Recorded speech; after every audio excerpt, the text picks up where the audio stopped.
What's going on, you guys? 6Shot4 here, back with some more Fallout 76, another episode of the Wastelanders podcast. I'm your host, 6Shot4. Find me on Twitter at 6Shot441. I've got some interesting stuff to talk about today. Before we get into that, let's hit that goal for 200 subs, so hit that subscribe button. It'll help me out and help this channel grow into something you enjoy. As always, guys, I'm open to feedback. Just message me on Twitter if you want to be on the show. Last but certainly not least, I'm putting together a Chinese remnant camp showcase that I'll be showing off in the future. So I want you guys to let me know if you want to see that or not in the comments. Without further ado, let's get into the news.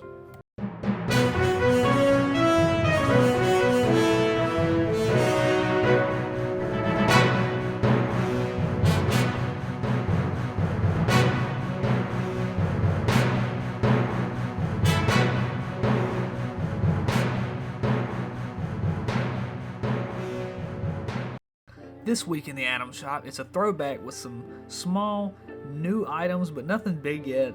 Check it out while you can, because when they're gone, they're gone.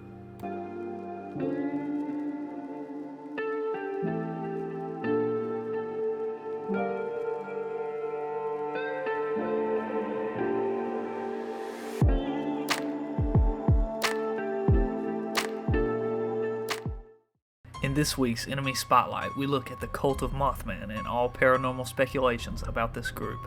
The legend of the Mothman stems back to the mid-1960s, when teenagers claimed to have spotted the Mothman. Research has been done in this area for decades, with no conclusion to the story. Does the Mothman even exist, or are his followers not crazy after all? The boogeyman of Appalachia. These cultists prey on unwitting people who dare wander too deep into the forest. Rumored to hunt like wolves, they surround the prey and then overwhelm with unrelenting force. They keep the bones of their prey to use as ornaments and clothing. At night you can spot their blazing fires as they pray to their dark god. Nevertheless, if you manage to sneak up close, you can hear them giving their souls up and sacrificing people. Am I worthy? How will I know? Maybe I should just keep praying. He is our shepherd, guiding us through the darkness to his divine light. The myth stems back to the tiny town of Point Pleasant, where cultists have set up shop with military-like defenses that not even the Brotherhood could penetrate. I traveled to the town of Point Pleasant just to give you an insider look on the cultist of Mothman. The air reeks of death and decay, but just down this hill is the town of Point Pleasant. Looks nice from up here, but looks can be deceiving, because down there, that's hell. As you can see, the entrance to the bridge is heavily guarded, and cultists are not the friendliest of people. I advise you steer clear of Point Pleasant, or the consequences could be fatal. Anyways, while in the process of shooting this video, I decided to change the look of my character. Something big I decided to do. I really wasn't going to do it, but I didn't know you could change your character without getting rid of all your levels, so I jumped on it. He looks a little bit more chiseled now, but you guys take a look and tell me what you think.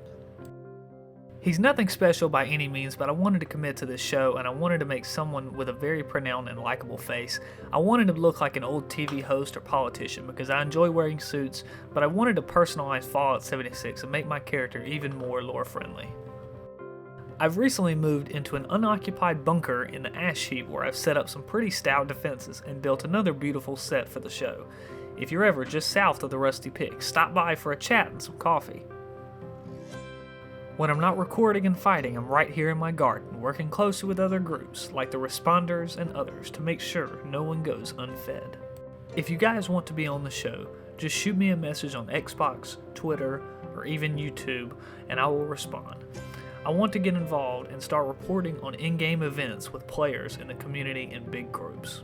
I'm looking for players that are lore-friendly, willing to share their stories about the Wasteland, no matter how bizarre they may be. To put it in simple terms, I just want to show off players and their backstory. I'm planning on making sort of a mini movie to go along with their tales. I just wanted to take this time to say thank you for all watching. It means the world to me, and hopefully next episode I can find a guest to be interviewed. I'm in discussions right now with a few people I'm planning on having on, but you guys keep supporting and I will keep posting. We're almost at 200 subs, and that would be an awesome margin to hit. Again, thank you guys. Have a wonderful evening.